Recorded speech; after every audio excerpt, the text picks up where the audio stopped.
तो नमस्कार, black and white में आपका बहुत बहुत स्वागत है। आपके साथ मैं हूं अंजना ओम कश्यप। आज सबसे पहले बिहार में एनडीए की महाविजय का विस्तृत विश्लेषण करेंगे। आज की सबसे बड़ी खबर यह है कि मोदी नीतीश की जोड़ी ने बिहार में आरजेडी और कांग्रेस का सफाया करते हुए गर्दा उड़ा दिया है। इस चुनाव में बीजेपी ने अपनी लगभग 90% और जेडीयू ने करीब 85% सीटें जीत ली और इस मामले में चिराग पासवान, जीतन राम मांझी, उपेंद्र कुशवाहा भी पीछे नहीं रहे और अपनी अपनी सीटों पर जोरदार प्रदर्शन किया। इस जीत के बाद प्रधानमंत्री नरेंद्र मोदी बीजेपी मुख्यालय पहुंचे और कहा कि बिहार की जनता ने गर्दा उड़ा दिया। वास्तव में बिहार की जनता ने ऐसा गर्दा उड़ाया कि कांग्रेस लगभग साफ हो गई और मुख्यमंत्री बनने का सपना पाले बैठे तेजस्वी यादव की आरजेडी 30 से कम सीटों पर आकर सिमट गई। सबसे दिलचस्प बात यह रही कि बार्गेनिंग कर खुद को डेप्यूटी सीएम का उम्मीदवार घोषित करने वाले मुकेश सहनी की पार्टी का भी खाता नहीं खुल पाया, जीरो। कुल मिलाकर प्रधानमंत्री मोदी के लिए अपमानजनक भाषा, उन पर सीधा हमला, विपक्ष को फिर से भारी पड़ा और जनता ने जंगल राज का आरोप जो बीजेपी लगा रही थी उस दौर को याद करते हुए इसे पूरी तरह नकार दिया। एक और बड़ी बात, बिहार की जनता ने प्रशांत किशोर के स्टार्टअप पर भी ताला लगा दिया है और वो भी एक सीट नहीं जीत पाए। इस चुनाव में एक बार फिर ओवैसी की पार्टी ने सीमांचल में जोरदार प्रदर्शन किया है। 5 सीटें पिछली बार जीती थी, एक बार फिर से 5 सीटें जीती है। आज आपको यह भी बताएंगे वो कौन से दिग्गज है जो इस चुनाव में धराशायी हो गए और वो कौन है जो इस चुनाव में स्टार बनकर बाहर आए। इसके साथ ही इस चुनाव परिणाम से जुड़े हर उस फैक्टर की चर्चा करेंगे जिसने एनडीए की इतनी विशाल जीत की भूमिका तैयार कर दी। लेकिन अगर आज के नतीजों को किसी एक दृश्य से परिभाषित करना हो तो वो दृश्य होगा जिसमें प्रधानमंत्री नरेंद्र मोदी बीजेपी मुख्यालय में अपना गमछा लहराकर बिहार के लोगों और पार्टी कार्यकर्ताओं का आभार जता रहे हैं और इससे आज के नतीजों की पूरी कहानी बयां हो रही है। देखिए, नरेंद्र मोदी, नरेंद्र मोदी, नरेंद्र मोदी, नरेंद्र मोदी, मोदी, मोदी, मोदी, मोदी, मोदी, मोदी, मोदी, मोदी, नरेंद्र मोदी, नरेंद्र मोदी, नरेंद्र मोदी, नरेंद्र मोदी, नरेंद्र मोदी, नरेंद्र मोदी, नरेंद्र मोदी, नरेंद्र मोदी, नरेंद्र मोदी, नरेंद्र मोदी, नरेंद्र मोदी, नरेंद्र मोदी, मोदी,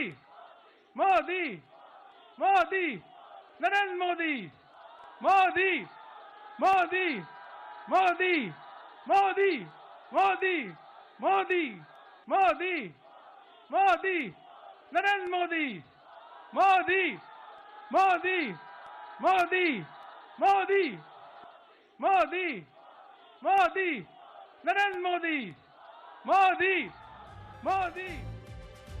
बीजेपी दफ्तर की आज की तस्वीरें आप देख रहे थे जहां पर प्रधानमंत्री नरेंद्र मोदी जब पहुंचे तो पहले वो गमछा हिलाते हुए हवा में दिखाई दिए और उनके तमाम कार्यकर्ता भी जो आगे मौजूद थे वो सब भी गमछा हिलाने लगे। और प्रधानमंत्री की खास तौर पर अगर आप देखें तो मिथिलांचल के कपड़ों को उन्होंने खूब प्रमोट किया है और कई जगहों पर मिथिलांचल में जब हम लोग गए तो वहां पर महिलाएं बार बार कह रही थी कि प्रधानमंत्री ने जिस तरह से मधुबनी आर्ट को लेकर इतनी ख्याति दी है उसकी वजह से उनकी बिक्री में इजाफा हुआ है। और इधर मंजूषा आर्ट वाले भी आस लगाए बैठे थे गया भागलपुर के आसपास की, उसकी भी चर्चा हो जाए। ये तस्वीरें आज काफी कुछ कह रही हैं, इनमें आपको कई बड़े संकेत मिल जाएंगे। सबसे बड़ा संकेत तो पश्चिम बंगाल को लेकर छिपा है क्योंकि माना जाता है कि गमछा शब्द बंगाली भाषा के गामूसा शब्द से आया है और आप सब जानते हैं कि अब बिहार के बाद अगले साल पश्चिम बंगाल में विधानसभा चुनाव होने जा रहे हैं जहां बीजेपी आज तक एक भी चुनाव नहीं जीती है। गमछे को बिहार और पश्चिम बंगाल में किसानों और मजदूर वर्ग का सबसे बड़ा प्रतीक माना जाता है और ये ग्रामीण लोगों से भी जुड़ा हुआ है जिन्होंने इस बार के चुनाव में एनडीए को ऐतिहासिक जीत दिलाई है। बिहार में आज भी 60% आबादी गांवों में रहती है और राज्य की 243 में से 201 सीटें ग्रामीण क्षेत्रों में है जहां अब तक बीजेपी को कमजोर माना जाता था। लेकिन इस बार बीजेपी और एनडीए ने इन 201 सीटों में से 167 सीटों पर जीत दर्ज की, 167 आउट ऑफ 201। ये जो आम चेयर जर्नलिस्ट और एनालिस्ट बैठते हैं जो दिल्ली से बिहार को समझने की कोशिश करते हैं वो नहीं समझ पाएंगे क्योंकि अगर आज इस तरह की प्रचंड जीत आई है और ग्रामीण इलाकों में 167 सीटें 201 में से लाते है एनडीए तो आप समझिए कि ये सबके लिए हैरानी की बात, और यही वजह है कि आज प्रधानमंत्री मोदी ने गमछा लहराकर बिहार के लोगों का आभार जताया। गंगा जी यहां बिहार से बहते हुए ही बंगाल तक पहुंचती है। बिहार ने बंगाल में भाजपा की विजय का रास्ता भी बना दिया है। वैसे ये गमछा ये भी बता रहा है कि बिहार चुनाव में प्रधानमंत्री मोदी और नीतीश कुमार की जोड़ी ने गर्दा उड़ा दिया। आज पीएम ने भी वहां कहा, ऐसा गर्दा उड़ाया है कि बीजेपी के समर्थक सोशल मीडिया पर ये लिख रहे हैं कि अब की बार छप्पर फाड़ बिहार में इस बार एनडीए को छप्पर फाड़ सीटें मिली हैं। इस तरफ देखिए, ये जो स्क्रीन है ये लगातार आपको दिख ही रहा है।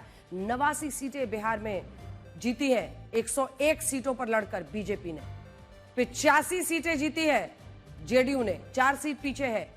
वहीं 29 सीटें लड़कर जीते हैं एलजेपीआर ने, और 9 सीटें कुशवाहा और जीतन राम मांझी की पार्टी लेकर आई। बिहार में इस बार एनडीए को छप्पर फाड़ सीटें मिली हैं, और इस जीत के साथ एनडीए ने एक नया इतिहास रच दिया है। देखिए, बिहार के लोगों ने बिल्कुल गर्दा उड़ा दिया है। अब आपको उन 10 बातों के बारे में बताते हैं जिनमें आज के नतीजों का पूरा विश्लेषण छिपा है, और अगर आपने ये विश्लेषण देख लिया तो आपको पूरा चुनाव समझ में आ जाएगा।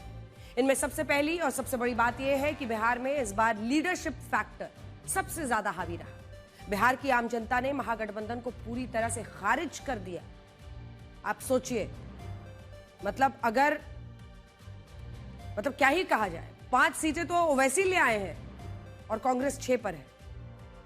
प्रचंड बहुमत से एनडीए के मजबूत नेतृत्व को चुना है बिहार की जनता ने, और इसके पीछे भी मुख्य रूप से 3 आधार रहे। इनमें पहला है प्रधानमंत्री नरेंद्र मोदी की जबरदस्त लोकप्रियता।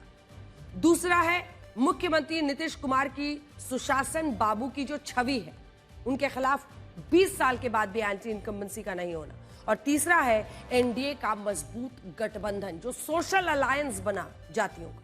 इस बार के नतीजों में जंगल राज का मुद्दा भी हावी रहा। एनडीए ने साबित कर दिया कि बिहार की आम जनता आज भी ये आरजेडी के जंगल राज को भूली नहीं है।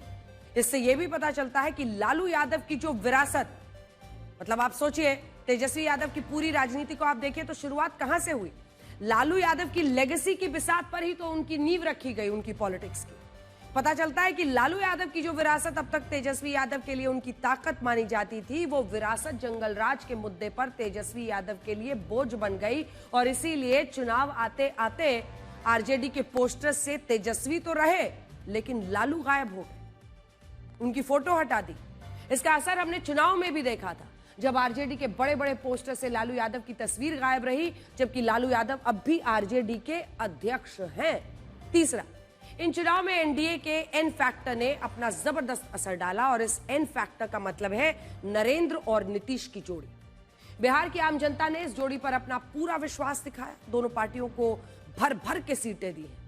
मतलब अभी भी कई लोगों के लिए, बीजेपी वालों को भी यकीन हो रहा होगा, जेडीयू वालों को, क्योंकि जिस तरह की परफॉर्मेंस है, 101 सीटें लड़कर ऐसी परफॉर्मेंस है। सबसे बड़ी बात यह है कि प्रधानमंत्री मोदी, उनकी विश्वसनीयता, उन पर भरोसा, और मुख्यमंत्री नीतीश कुमार ने बिहार के शहरी ग्रामीण मतदाताओं को अपनी नीतियों से साधने की कोशिश की। इनमें ग्रामीण वोटर्स को केंद्र और राज्य सरकार की कल्याणकारी योजनाओं से जोड़ा गया, जबकि शहरी वोटर्स को विकास के मुद्दे पर साथ लाया गया। बिहार की आम जनता ने यह भी बता दिया कि जो डबल इंजन की सरकार से खुश हैं, और उन्हें नरेंद्र और नीतीश की इस जोड़ी पर पूरा भरोसा है। यहां आपको यह भी देखना चाहिए कि इन चुनाव में 2 टीमों के बीच मुकाबला था, जिनमें एनडीए की टीम से सभी पार्टियों ने ताबड़तोड़ बैटिंग की और कई चौके छक्के लगा दिए, लेकिन महागठबंधन की टीम में सभी पार्टियां कम स्कोर पर आउट हो गई। वीआईपी मुकेश सहनी, नया रिकॉर्ड बन रहा था। डेप्यूटी सीएम के लिए नाम अनाउंस किया गया था, लेकिन वो 0 सीटें 0 पर डक पर आउट हो गए। सबसे पहले तो आप एनडीए की टीम से बीजेपी को देखिए, जिसने गर्दा वाकई उड़ा दिया है। बीजेपी ने 101 सीटें लड़ी। 90 सीटों पर अभी तक जो स्थिति है उसमें वो आगे थी, अब ये आंकड़ा 89 हो गया है। उसका स्ट्राइक रेट वही लगभग 89 से 90% के बीच रहा। इसका मतलब आप समझ रहे हैं, इसका मतलब यह है कि बीजेपी के सामने कोई टक्कर में नहीं था। अब नीतीश कुमार की जेडीयू का स्ट्राइक रेट देखिए, 101 सीटों पर 85, उनका भी यही है, 84 to 85% का स्ट्राइक रेट। चिराग पासवान की लोक जनशक्ति पार्टी 28 में से 19 सीटें जीती हैं, 68% उनका स्ट्राइक रेट रहा। जीतन राम मांझी की हम पार्टी ने 6 सीटों में से 5 जीत ली, 83% स्ट्राइक रेट। संक्षेप में कहें तो एनडीए की सभी पार्टियों ने विस्फोटक अंदाज में बैटिंग की, लेकिन अब आप महागठबंधन के खिलाड़ियों का हाल देखिए। आरजेडी 143 सीटों पर लड़े और उनमें से सिर्फ 24 सीटों पर चुनाव जीता, स्ट्राइक रेट 17%। कांग्रेस 61 सीटों में से सिर्फ 6 सीटें जीती, स्ट्राइक रेट 10%।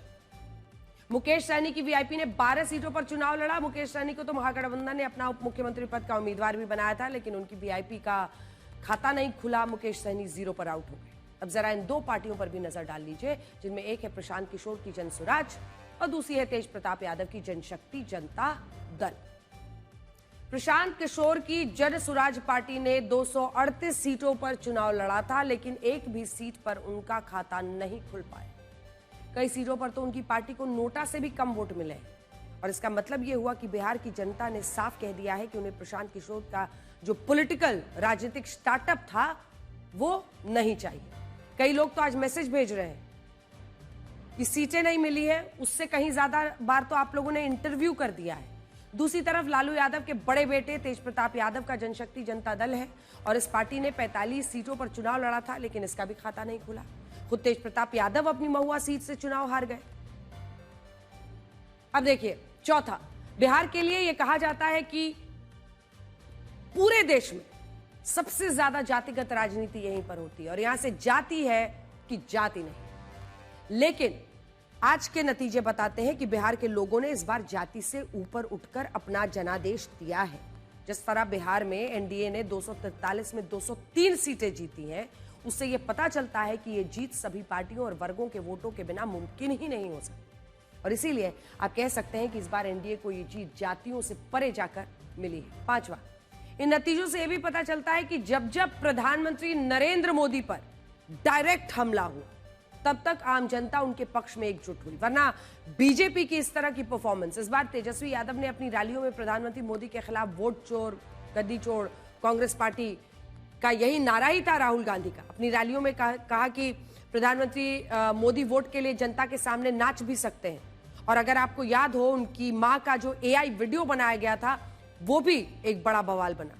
लेकिन इस तरह के डायरेक्ट हमलों से विपक्षी दलों को भारी नुकसान हुआ। बड़ी बात यह है कि विपक्षी दलों ने पिछली घटनाओं से भी सबक नहीं लिया और साल 2019 में जब राहुल गांधी ने चौकीदार चोर है का नारा दिया था तब बीजेपी लोकसभा चुनाव में 303 सीटें लेकर आई थी। इस बार वोट चोर गद्दी छोड़ का नारा था, बीजेपी फिर से 90% के आसपास का स्ट्राइक रेट लेकर आई है। या आपको यह भी देखना होगा कि बिहार के मुख्यमंत्री नीतीश कुमार हैं, लेकिन इसके बावजूद चुनाव में सबसे बड़ी पार्टी जेडीयू नहीं बल्कि बीजेपी बनी है। इससे यह भी पता चलता है कि इस बार बिहार के आम लोगों का झुकाव पूरी तरह से बीजेपी की तरफ था और बिहार में मोदी मैजिक अब भी बरकरार है। इस मोदी मैजिक के पीछे प्रधानमंत्री मोदी की लोकप्रियता तो है ही, साथ ही बीजेपी के कार्यकर्ता जो है उनका मजबूत जुड़ाव भी है। इस बार प्रधानमंत्री नरेंद्र मोदी ने नमो ऐप के जरिए कुल 3 बार बिहार में बीजेपी के लाखों कार्यकर्ताओं और संगठन में जान फूंकने की कोशिश की। चैलेंज बड़ा है। आप बार बार कह रहे हैं नीतीश कुमार के नेतृत्व में हम चुनाव लड़ रहे हैं, ऐसे में बीजेपी के जो कार्यकर्ता वो हताश ना हो जाए कि कब तक हमको नीतीश कुमार को सीएम बनाने के लिए मेहनत करनी होगी। प्रधानमंत्री ने मेरा बूथ सबसे मजबूत की रणनीति को धार दी और यह भी बताया कि कैसे एक नेता अपने कार्यकर्ताओं से सीधे जुड़ सकता है, उन्हें प्रेरित कर सकता है, उनकी क्षमताओं को बढ़ा सकता है। वो 3 बार ऐसे कार्यक्रम करते रहे, अपने कार्यकर्ताओं को संबोधित किया, जीविका दीदियों को संबोधित किया, जबकि विपक्ष के नेताओं में ऐसा नहीं दिखा। महागठबंधन के बड़े बड़े नेता जमीनी स्तर पर अपने कार्यकर्ताओं के बीच समन्वय बैठाने में नाकाम रहे, सीधा असर प्रदर्शन पर पड़ा। छठा बड़ा पॉइंट यह है कि 2024 के लोकसभा चुनाव में बीजेपी जिन राज्यों में कमजोर हुई थी और उसे पहले से कम सीटें मिली थी, उन सभी राज्यों में अब वो विधानसभा चुनाव में वापसी कर रही है। ऐसा लगता है कि लोकसभा चुनाव में 240 सीटों पर सिमटने के बाद अब जो बीजेपी के समर्थक हैं उनमें ये भावना पैदा हुई कि वो प्रधानमंत्री मोदी को और बीजेपी को जिताना चाहते हैं। आप खुद देखिए, लोकसभा चुनाव के बाद बीजेपी और एनडीए को ज्यादातर राज्यों में प्रचंड बहुमत के साथ जीत मिली है। जम्मू कश्मीर और झारखंड को छोड़ दीजिए, हरियाणा के विधानसभा चुनाव में एनडीए ने 53% सीटें जीती। महाराष्ट्र में 79% सीट्स जीती, दिल्ली में 69, यानी लगभग आप सोच लीजिए 69-70% सीट्स, और अब बिहार में 83% सीटों पर बीजेपी को प्रचंड जीत मिली है। बड़ा पॉइंट यह है कि इस बार ऐसा लगा कि बिहार में MY फैक्टर के मायने बदल गए। MY अब तक आपने सुना था पारंपरिक रूप से आरजेडी जिसको साधती थी, पहले के चुनाव में मुस्लिम प्लस यादव का MY फैक्टर हावी रहता था, लेकिन इस बार महिला प्लस युवा के MY फैक्टर ने सारे समीकरण बदल दिए। प्रधानमंत्री मोदी और मुख्यमंत्री नीतीश कुमार के नेतृत्व में बिहार की 1.5 करोड़ महिलाओं को जो 10-10 हजार रुपए दिए गए, उससे एनडीए की महिलाओं के बम्पर वोट एनडीए को मिला, जबकि 1 करोड़ रोजगार के वादे पर युवाओं ने भी एनडीए पर अपना भरोसा जताया, क्योंकि इन्होंने 1 करोड़ सरकारी नौकरी नहीं बल्कि 1 करोड़ रोजगार की बात की। इससे भी बड़ी बात यह है कि तेजस्वी यादव ने भी इस नए MY फैक्टर को साधने के लिए महिलाओं को एक मुश्त 3,000 रुपए और हर घर में एक सदस्य को सरकारी नौकरी देने का वादा किया था, लेकिन तेजस्वी यादव के प्रण पर बिहार की जनता ने विश्वास नहीं दिखाया। एनडीए इन चुनाव में महागठबंधन से बहुत आगे निकल गया। यहां इन नतीजों के बाद एक सवाल यह भी है कि क्या बिहार में आरजेडी से मुस्लिम और यादव वोट बैंक भी छिटक रहा है? बिहार में कुल 85 सीटें ऐसी हैं, 85 सीट्स 243 में, जहां मुस्लिम और यादव वोटों को निर्णायक माना जाता है, लेकिन इस बार इन 85 सीटों में से 69 सीटें एनडीए ने जीती हैं और महागठबंधन को सिर्फ 11 सीटों पर जीत मिली है। बिहार में एनडीए की इस शानदार जीत के पीछे गृहमंत्री अमित शाह का बड़ा योगदान है, जिन्हें बीजेपी का चाणक्य कहा जाता है। सबसे पहले अमित शाह ने बागी नेताओं से बात की और इस बात को सुनिश्चित किया कि ये बागी नेता एनडीए उम्मीदवारों के खिलाफ चुनाव लड़कर उनका नुकसान न करें। इसके लिए अमित शाह 2 से 3 दिन तक किसी कार्यक्रम में नहीं गई और उन्होंने कोई रैली नहीं की, सभा नहीं की, बस बागी नेताओं से खुद बात की और खुद उन्हें मनाया। दूसरा, उन्होंने एनडीए को एकजुट रखने का काम किया। एनडीए में सभी दलों के बीच आसानी से टिकट बंटवारा हुआ और बीजेपी इस बात पर मानी कि बावजूद इसके कि 2020 के चुनाव में जेडीयू का प्रदर्शन बहुत खराब रहा था बीजेपी के मुकाबले, उन्होंने बराबरी की सीटें दी, क्योंकि लोकसभा चुनाव में 12-12 सीटें दोनों को आई थी। 101 पर बीजेपी, 101 सीटें जेडीयू लड़ी। महागठबंधन में टिकट बंटवारे को लेकर वहीं दूसरी तरफ मतभेद हुए, कई सीटों पर आखिरी वक्त तक सहमति नहीं हुई, सब अपने अपने उम्मीदवार खड़ा कर रहे थे, कंफ्यूजन हो रहा था और इधर कह रहे थे टीवी पर कि फ्रेंडली फाइट कर रहे हैं। तीसरा काम अमित शाह ने यह किया कि उन्होंने चिराग पासवान की एलजेपी और जेडीयू के बीच गठबंधन को संभव बनाया और यह गठबंधन विधानसभा चुनाव में पहली बार हुआ। और इस सब के साथ अमित शाह ने माइक्रो प्लानिंग के तहत एक ऐसी रणनीति बनाई जिससे एनडीए के घटक दलों को एक दूसरे का वोट ट्रांसफर हो सके और इसके लिए उन्होंने सभी घटक दलों के कार्यकर्ताओं से मुलाकात की, उनके साथ संपर्क को लगातार बनाए रखा। मैं आपको अपने अनुभव से बता सकती हूं कि जब अमित शाह बिहार में कहीं रैली करने के लिए जाते थे तो वहां स्थानीय नेताओं और कार्यकर्ताओं के साथ उनकी 1-to-1 मुलाकात होती थी। मिथिला हाट में जहां पर हमने इंटरव्यू किया, तमाम रैलियां करके जब वहां पर वो पहुंचे, उसके बाद पहले अपने कार्यकर्ताओं से मिले, प्रवासी कार्यकर्ताओं के साथ संपर्क में, और ये अक्सर एक बड़े हॉल में होता है या जहां पर भी जगह मिल जाती है और वो क्लोज डोर होता है, कार्यकर्ता और अमित शाह। तो इससे आप ये समझ सकते हैं कि आज जो आप नतीजे देख रहे हैं उसके पीछे जमीनी स्तर पर किस तरह की मेहनत हुई है। इसके अलावा इस बार के चुनाव में प्रधानमंत्री मोदी का फिनिशिंग टच दिखा और इसको अंतिम मुहर माना जा रहा है, क्योंकि पटना में प्रधानमंत्री नरेंद्र मोदी का जो रोड शो था, अब ये प्रधानमंत्री मोदी का हर चुनाव में एक पैटर्न है।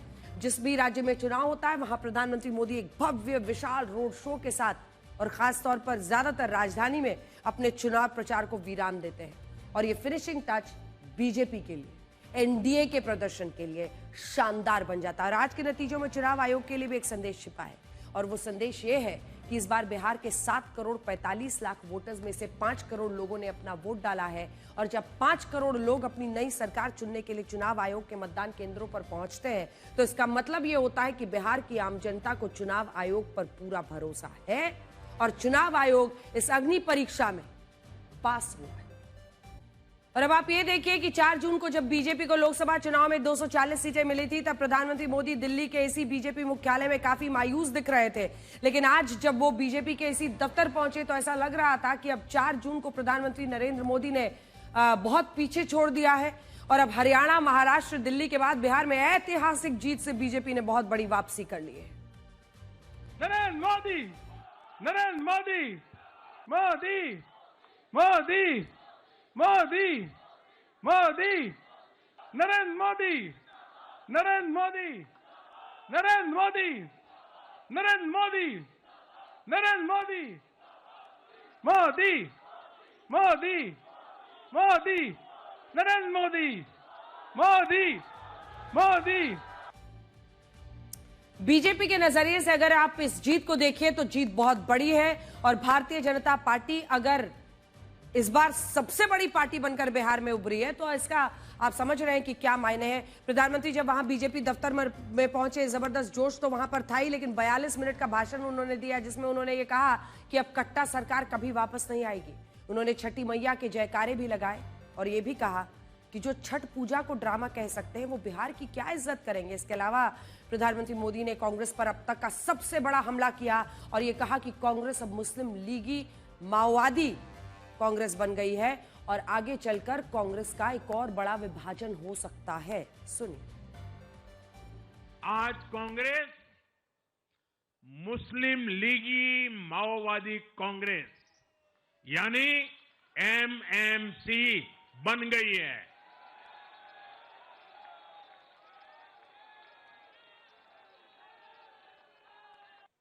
ये जो कांग्रेस के नामदार हैं, ये जिस रास्ते पर कांग्रेस को लेकर चल रहे हैं, इसके प्रति घोर निराशा, घोर नाराजगी अंदर ही अंदर पनप रही है।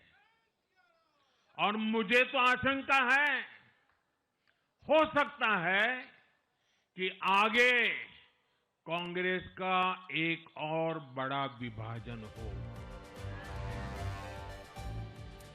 देखिए, राजनीति में किसी भी नेता का वजन इस बात से तय होता है कि उनके चेहरे पर उनकी पार्टी को कितने वोट मिलते हैं और क्या उनमें वो मैग्नेट फैक्टर है जो उनकी पार्टी के लिए ज्यादा से ज्यादा लोगों को आकर्षित कर सके, देश के नागरिकों को वो अपनी तरफ खींच सके। लेकिन अगर आप आज के नतीजे को देखेंगे तो इनसे ये पता चलता है कि महागठबंधन के पास राहुल गांधी और तेजस्वी यादव के रूप में जो दो बड़े चेहरे थे वो अपनी पार्टियों को जरूरी वोट दिलाने में नाकाम रहे। तेजस्वी यादव ने कुल 171 रैलियां की थी लेकिन वो अपनी पार्टी को सिर्फ 25 सीट ही दिला पाए। आरजेडी वही पहुंच गई है जहां वो साल 2010 में थी।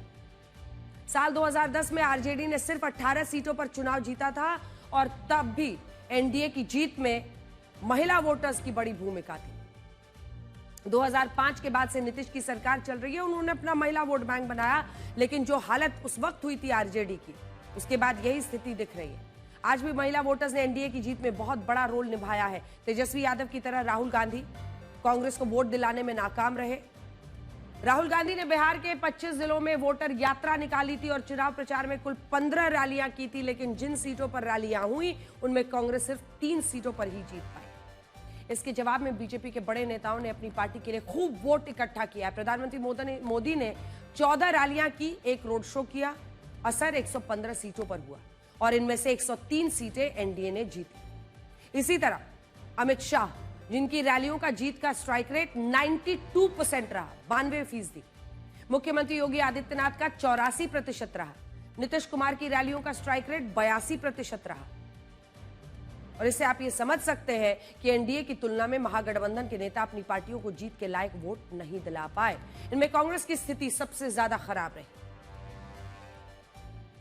आपको यकीन नहीं होगा कि राहुल गांधी सोशल मीडिया पर कांग्रेस के लिए व्यूज तो लाखों करोड़ों में ला रहे हैं, लेकिन वो चुनावों में अपनी पार्टी को वोट नहीं दिला पा रहे। राहुल गांधी ने बिहार चुनाव को लेकर जितने भी वीडियोस और रील्स यूट्यूब पर अपलोड किए, सोशल मीडिया पर अपलोड किए, उन्हें यूट्यूब वाले में 2 करोड़ से ज्यादा व्यूज मिले, लेकिन जब वोटों की बात आई तो कांग्रेस को 63 सीटों पर 43 लाख ही वोट मिले, जो अन्य दलों को मिले वोटों से काफी कम है। ऐसे ही नेता है प्रशांत किशोर। अगर आप YouTube पर उनके इंटरव्यूज का व्यूज देखेंगे तो व्यूज बहुत है, लेकिन वोट आप देख रहे हैं, यानी views is not equal to votes. सबसे बड़ी बात यह है कि राहुल गांधी बीजेपी को हटाने की बात करते हैं, जबकि सच्चाई यह है कि देश में 14 राज्य और केंद्र शासित प्रदेश ऐसे हैं जहां कांग्रेस सिंगल डिजिट पार्टी बन गई है। आज दिल्ली, सिक्किम, नागालैंड, आंध्र प्रदेश, पश्चिम बंगाल कांग्रेस का एक भी विधायक नहीं है, जबकि मिजोरम, त्रिपुरा, अरुणाचल प्रदेश, मेघालय, मणिपुर, गोवा और अब बिहार में कांग्रेस के 5 से कम विधायक हैं। सोचिए, जिन राज्यों में लोकसभा की 39% सीटें हैं, उन राज्यों में तो कांग्रेस की हालत क्षेत्रीय पार्टियों से भी खराब है। लेकिन इस बात पर कांग्रेस के नेता ज्यादा मंथन नहीं करते। राहुल गांधी चुनाव आयोग पर सवाल उठाते हैं, संस्थाओं पर सवाल उठाते हैं, संस्थाओं से लड़ते हैं। चुनाव कब लड़ेगी कांग्रेस पार्टी? 6 पर वो है और 5 सीटें तो वैसी ले गए हैं। आज देश भारत के पहले प्रधानमंत्री पंडित जवाहरलाल नेहरू की जयंती मना रहा है, जिनके जीवित रहते हुए कांग्रेस ने बिहार में एक भी चुनाव नहीं हारा था। लेकिन आज ये स्थिति हो गई है कि कांग्रेस से ज्यादा सीटें तो वैसी की पार्टी ने बिहार में, ज्यादा नहीं है, 5 सीटें उनकी आई हैं, 6 पर अभी आगे है कांग्रेस।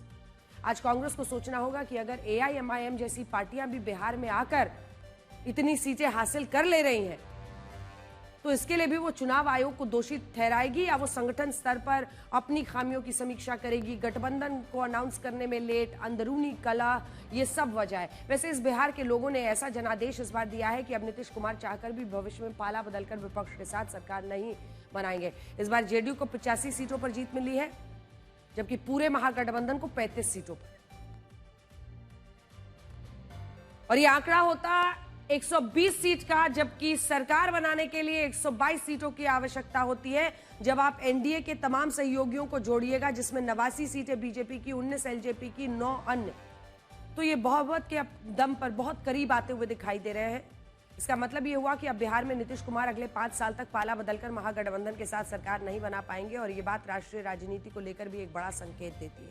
इससे अब ये होगा कि जिस तरह केंद्र में जेडीयू मोदी सरकार के लिए जरूरी है, ठीक उसी तरह बिहार में अब बीजेपी नीतीश सरकार के लिए जरूरी है। यहां आपको यह भी देखना चाहिए कि सिर्फ सीटों में ही नहीं, बल्कि वोटों में भी महागठबंधन एनडीए से काफी पीछे रह गया है। महागठबंधन को 38% वोट मिले, जो पिछली बार से इजाफा है, जबकि एनडीए को उससे 10% ज्यादा 48% वोट मिले। इससे यह भी समझ आता है कि बिहार में इस बार जो 10% मतदान बढ़ा था ना, वो पूरा का पूरा मतदान बीजेपी के पक्ष में गया, और बिहार में अब तक की सबसे ज्यादा वोटिंग नीतीश कुमार बीजेपी की सरकार को बरकरार रखने के लिए हुई है। अगर संख्या के हिसाब से देखें तो एनडीए को 2 करोड़ 29 लाख वोट मिले, महागठबंधन को 1 करोड़ 70 लाख। एनडीए लगभग 51 लाख वोटों से आगे रहा। हालांकि आरजेडी ने सबसे ज्यादा 143 सीटों पर चुनाव लड़ा था, इसीलिए आरजेडी को पूरे बिहार में सबसे ज्यादा 23% वोट हासिल हुए, जबकि बीजेपी को 20%, जेडीयू को 19%, कांग्रेस को 9% वोट हासिल हुए। अब इस सवाल पर आते हैं कि लालू यादव के बड़े बेटे तेज प्रताप यादव और छोटे बेटे तेजस्वी यादव ने एक दूसरे को कितना नुकसान पहुंचाया, क्योंकि एक वक्त ऐसा भी आया था आज दिन में जब लालू प्रसाद यादव के दोनों बेटे ही पीछे चल रहे थे, लेकिन अंत होते होते राघोपुर से तेजस्वी यादव चुनाव जीत गए हैं। अगर तेज प्रताप यादव की बात करें तो उनकी जनता जनशक्ति दल है, जनशक्ति जनता दल है, उसने कुल 45 सीटों पर उम्मीदवार उतारे, 1 सीट जीती है। महागठबंधन की तरफ से लेफ्ट पार्टी की हार हुई थी। इस सीट का नाम अगियाओं है, और यहां लेफ्ट पार्टी 95 वोटों से हारी है, जबकि तेज प्रताप यादव की पार्टी को इस सीट पर 1326 वोट मिले। बाकी किसी सीट पर इस पार्टी को मिले वोटों से महागठबंधन के प्रदर्शन पर कोई असर नहीं पड़ा। खुद हार गए महुआ से तेज प्रताप यादव। जिस राघोपुर सीट पर तेजस्वी यादव चुनाव जीते, वहां भी तेज प्रताप यादव की पार्टी को कितना वोट मिला? 709 वोट। इसी तरह तेज प्रताप यादव जिस महुआ सीट से चुनाव हो रहे, वहां तेजस्वी यादव ने आरजेडी के मुकेश कुमार रोशन को टिकट दिया था, जिसकी वजह से तेज प्रताप यादव इस सीट पर तीसरे स्थान पर रहे। अगर उन्हें आरजेडी के वोट मिल भी जाते, तब भी वो चिराग पासवान की पार्टी से 10,000 वोट पीछे रहते। और इसीलिए जो कोई भी ये बात कर रहा है कि तेज प्रताप यादव, तेजस्वी यादव ने आपस की लड़ाई में एक दूसरे का नुकसान किया है, तो ये बात पूरी तरह से गलत दिख रही है। बल्कि असदुद्दीन ओवैसी महुआ की सीट पर 15,000 वोट लेगा, तो माना जा रहा है कि वो भी एक फैक्टर रहा उनको तीसरे पोजीशन पर पहुंचाने में। मुस्लिम वोट चला गया। सच ये है कि इस बार महागठबंधन किसी भी तरह से मुकाबले में था ही नहीं, और एनडीए को हर तरह से बढ़त और मजबूती इन चुनावों में मिली है। बिहार में बीजेपी और जेडीयू गठबंधन की जीत के विश्लेषण के बाद अब आपको इस जीत का सेलिब्रेशन दिखाते हैं। उम्मीदों कि परे जाकर जिस तरह से का प्रदर्शन एनडीए का रहा है, उत्साह दोगुना है। अलग अलग हिस्सों में एनडीए कार्यकर्ताओं ने जबरदस्त जश्न मनाया।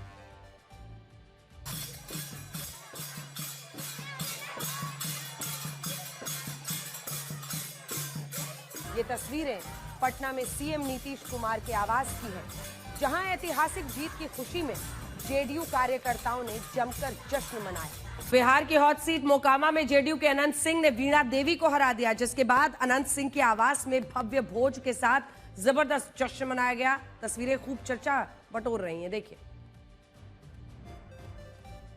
मोकामा से जेडीयू उम्मीदवार अनंत सिंह के आवास पर कल से मिठाई और भोज की तैयारियां चल रही थीं और आज जैसे ही अनंत सिंह की जीत का ऐलान हुआ, जश्न और भोज शुरू हो गया। दावा किया गया कि इसमें लाखों लोगों के लिए खाना बनाया गया था। मोकामा सीट पर दो बाहुबलियों के बीच मुकाबला होने के कारण ये चुनाव पूरे बिहार में चर्चा का विषय बना रहा, लेकिन जेल में रहते हुए भी अनंत सिंह ने अपनी मजबूत पकड़ और राजनीतिक अनुभव के दम पर जीत का परचम लहरा दिया। अनंत सिंह फिलहाल जेल में है, लेकिन उनकी जीत का जश्न पहले से ही पटना स्थित उनके आवास और पार्टी ऑफिस में शुरू हो गया। उनके समर्थक और शुभचिंतकों ने ढोल नगाड़ों के साथ जश्न मनाया और हजारों लोगों को भोज खिलाया।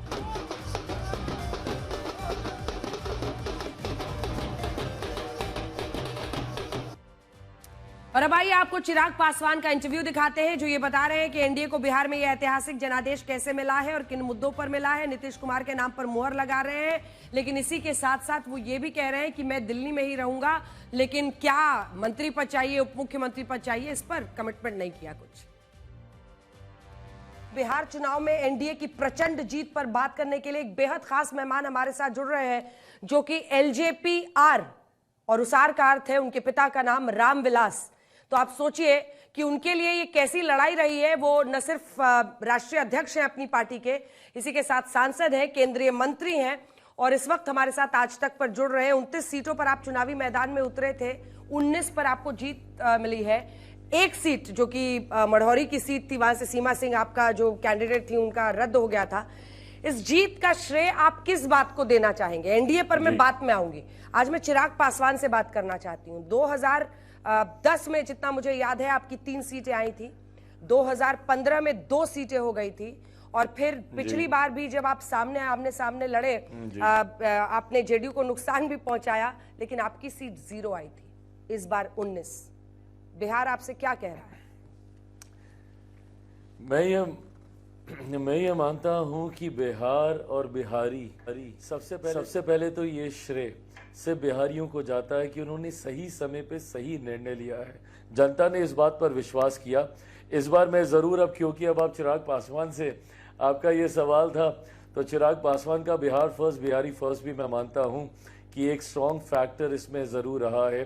2020 में अंजना जी जिसका जिक्र आपने किया, मैंने अकेले चुनाव लड़ा और यूनाइटेड एनडीए ना होने की वजह से जो हम लोगों को नुकसान हुआ, जिसका लाभ राष्ट्रीय जनता दल जैसे दलों ने लिया और जिनको अहंकार इस बात का आ गया था कि शायद उनकी काबिलियत की वजह से उनका परफॉर्मेंस रहा। बट उस वक्त मैंने इस बात को ऑन रिकॉर्ड कहा था कि अगर यूनाइटेड एनडीए 2020 में भी रहता तो भी हम लोग का प्रदर्शन बेहतर रहता और तब भी शायद राजद 25 का आंकड़ा भी पार नहीं कर पाती, जो इस बार देखने को मिला भी। मेरा अगला सवाल भी चिराग पासवान और एलजेपी-आर को लेकर है, उसके बाद मैं एनडीए पर जाऊंगी। और वो सवाल ये है कि इस बार भी चुनाव जब लड़ा जा रहा था, कई एग्जिट पोल के जो पोलस्टर्स थे, कई एक्सपर्ट्स थे, वो आपको पूरी तरह से राइट ऑफ कर रहे थे।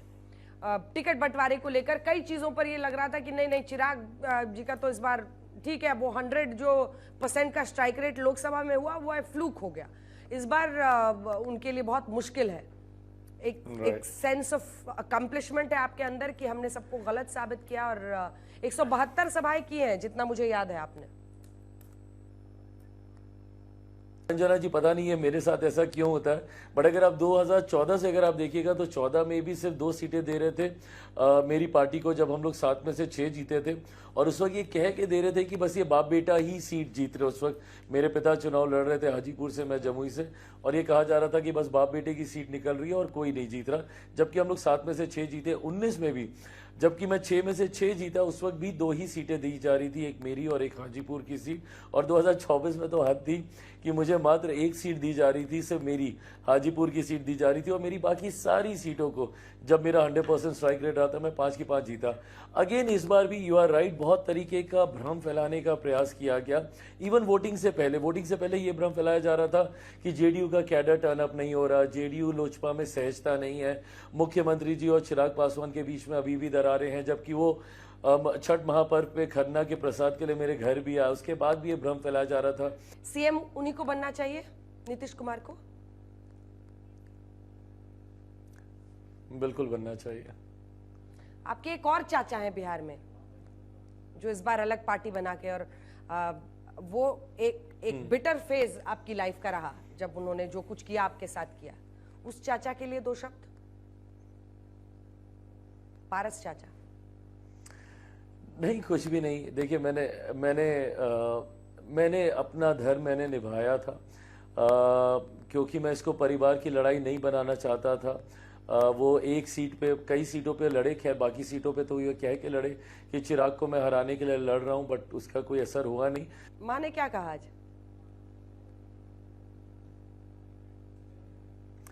ओह, शी इज वेरी हैप्पी, बहुत खुश हैं वो। पर उससे ज्यादा मुझे ये पता है कि पापा खुश होंगे, जहां भी होंगे वो बहुत खुश होंगे। एक लंबे समय के बाद पार्टी ने एक बड़ी जीत हासिल की है। 20 साल लगे विधानसभा में हम लोग को इस मुकाम तक पहुंचने के लिए। लगभग 68 से 70% आपका स्ट्राइक रेट है।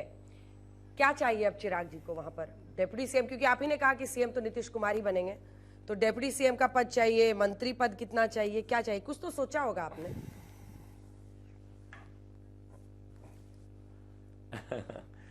अंजना जी, आप हमेशा जानती हैं कि मैं मर्यादाओं का पालन करने वाला व्यक्ति हूं। मैं मानता हूं कि ये सारी बातें गठबंधन के भीतर करने वाली हैं।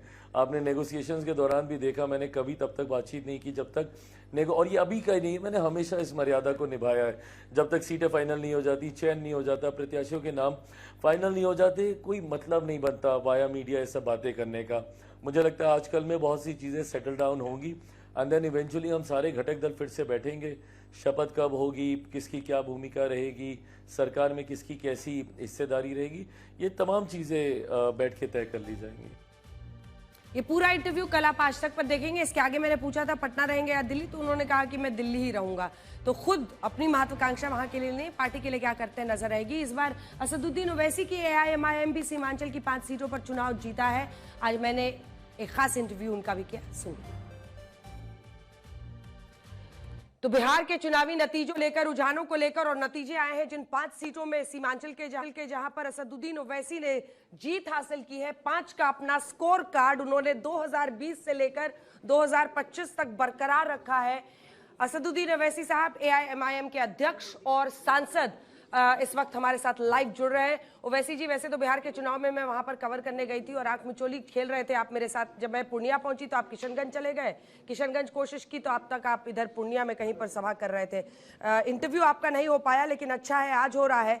जोकीहाट आप पिछली बार भी जीते थे, बहादुरगंज, कोचाधामन, अमौर और वापसी। अब दिलचस्प यह है कि अमौर सीट वही है जहां पर आपके इकलौते विधायक अख्तरुल इमान आपके साथ टिके रहे। और एक बार फिर से आप इस जीत का श्रेय किसे देना चाहेंगे, और आपकी नजर में ये जो रिजल्ट है एकदम सुनामी है एनडीए के लिए, इसको आप कैसे इंटरप्रेट कर रहे हैं?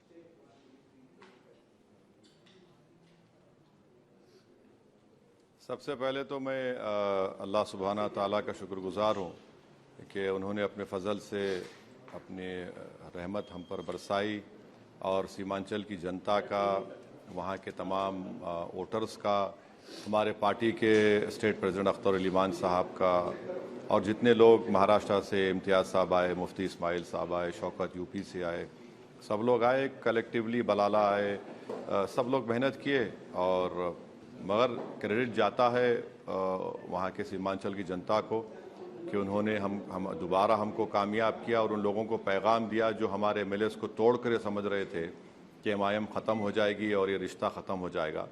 मगर रिश्ता इंशाअल्लाह ताला असदुद्दीन ओवैसी ज़िंदा रहेगा, तब भी रहेगा, मेरे मरने के बाद भी रहेगा। अब जहाँ तक आपसे आँख मुचोली का सवाल है मैडम, लाइटर वेन में आपसे आँख मुचोली खेलने मज़ा आता है। अब चुनाव के दौरान में हम क्यों एक देश की सबसे बड़ी एंकर से इंटरव्यू देना पसंद नहीं करेंगे, मगर चुनाव में बड़ी जिम्मेदारी होती है। तो आप पूर्णिया में थे, मैं किशनगंज में बेस था, तो इसलिए आपसे इंटरव्यू नहीं हो सका। आप इसको गलत मत लीजिए, मगर आपके कलीग को मैंने इंटरव्यू दिया।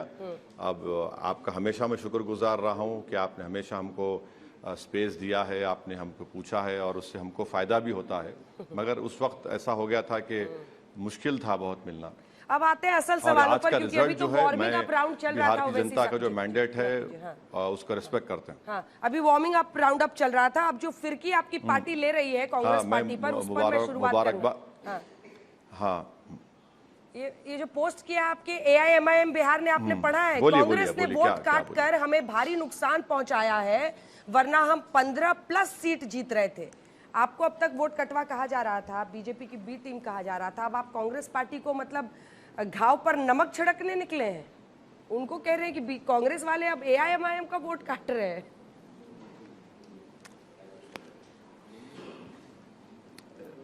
नहीं, मैं तो कहूँगा हमारे बिहार यूनिट से कि इस तरह का कोई डालने की जरूरत नहीं है। जनता ने अपना फैसला सुना दिया है, वरना फिर हम में और दूसरों में फर्क क्या रहेगा? ये बोलते रहेंगे। अब हमको अपना काम करना है, जनता का फैसला है। अब उससे हम क्या कर सकते हैं? या बिहार की जनता ने नीतीश कुमार को मैंडेट दिया है, हम कंस्ट्रक्टिव उनको कोऑपरेशन देने तैयार हैं कि वो बिहार को और सीमांचल डेवलप करवाएं।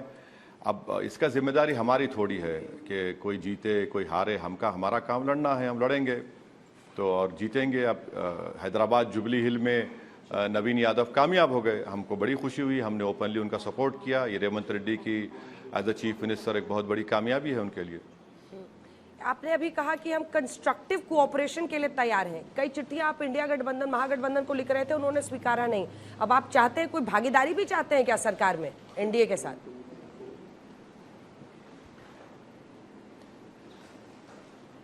नहीं, आप ऐसा क्यों समझते हैं? देखिए, समंदर के दो किनारे एक नहीं हो सकते हैं।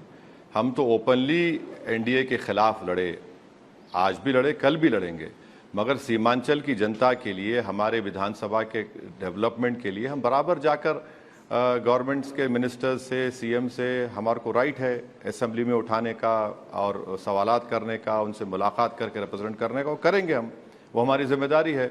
मगर ये आइडियोलॉजिकली हम उनसे बिल्कुल अलग हैं। हमने तो 6 सीट जब लिखा लेटर अख्तर अली मान ने कहा कि हमको मंत्री पद मत दीजिए आप, तेजस्वी को हमने कहा था, हमको सिर्फ सीमांचल डेवलपमेंट काउंसिल का रेजोल्यूशन बनाइए और सीमांचल से इंसाफ करिए, यही हमने लिखा था। आज भी हम वही कह रहे हैं।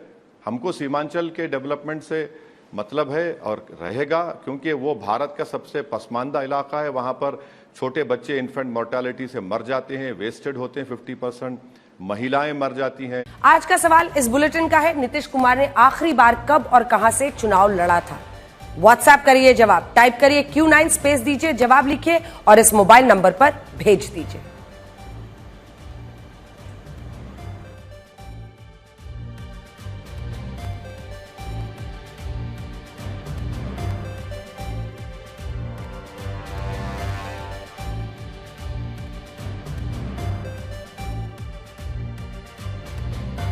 तो आज के लिए ब्लैक एंड व्हाइट में इतना ही। अब आपसे हमारी अगली मुलाकात होगी कल रात 9 बजे। तब तक सुरक्षित रहिए, स्वस्थ रहिए और खुश रहिए, नहीं तो आपके डॉक्टर खुश रहेंगे। नमस्कार। ये है टीवी टुडे नेटवर्क और आप देख रहे हैं आज तक सबसे तेज